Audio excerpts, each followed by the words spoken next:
What's up everyone, and welcome back to the channel. Today we're back to the build updates, and today's video is going to cover what I finished up in the old garage back in Virginia and what I've done since the move here in Tennessee. I know y'all have been waiting for it, so let's get started.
So one thing I failed to show you guys in the last tour video was a tour of the garage, which I'm sure you want to see that because that's where the airplane stuff is. There's my bench.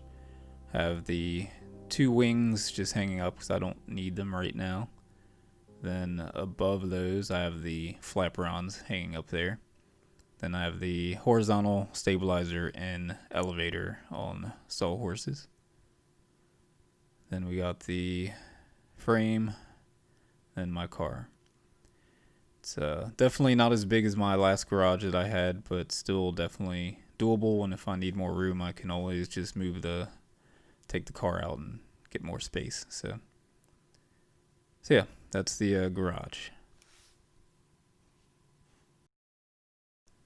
So during the move to Tennessee, in order to fit everything on the truck, some stuff had to lay up against the fuselage frame here, and some parts got the paint worn down on them.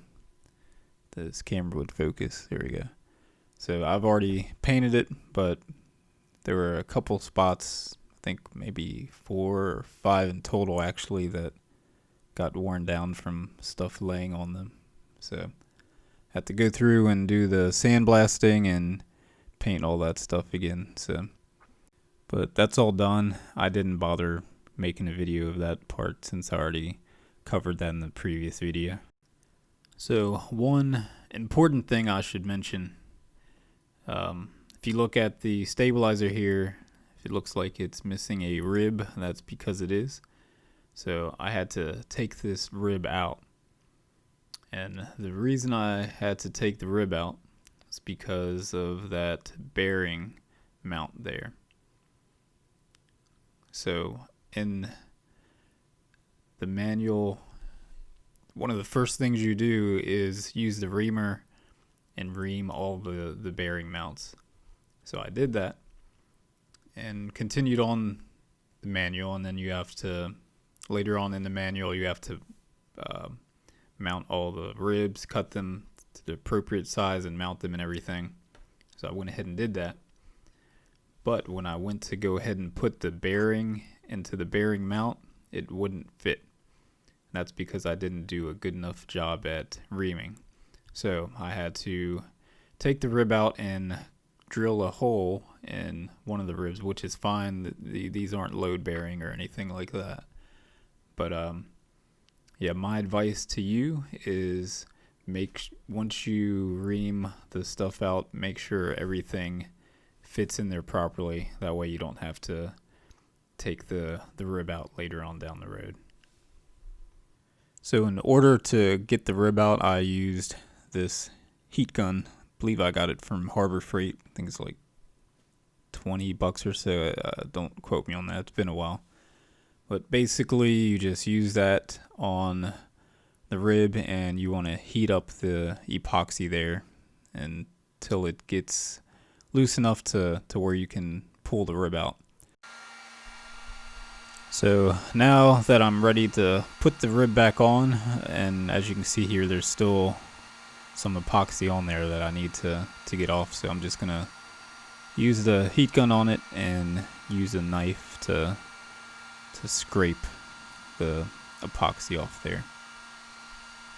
But hopefully you're seeing this video before you get to this part and you haven't made the mistake that I have, so you won't have to deal with this stuff. But if you do run into this, then I recommend using a heat gun for it.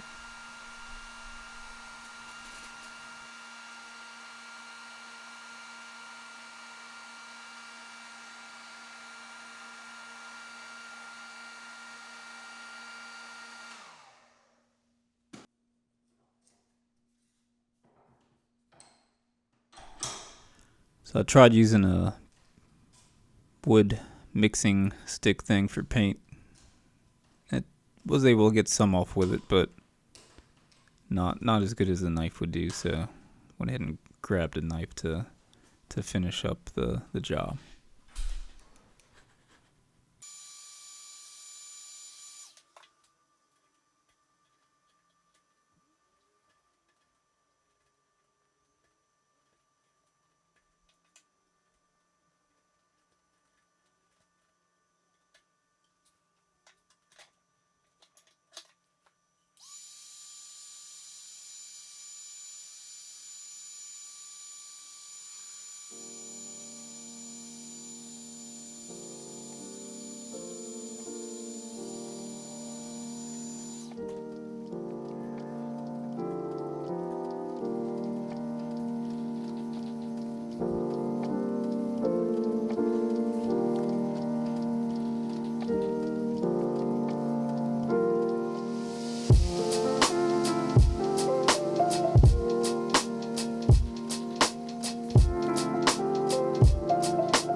So now it's time to put epoxy on the ribs, and a couple people mentioned using Ziploc bags, and some people, as you can see, are very passionate about it. So I decided to try a Ziploc bag this time around and see how that works out.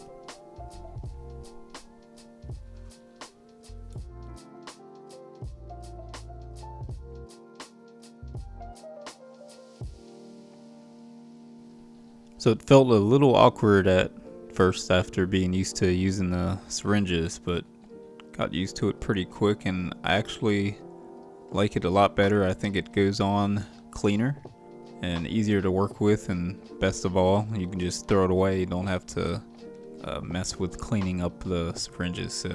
So thank you to those that recommended using the Ziploc bags for this. It'll definitely save some time.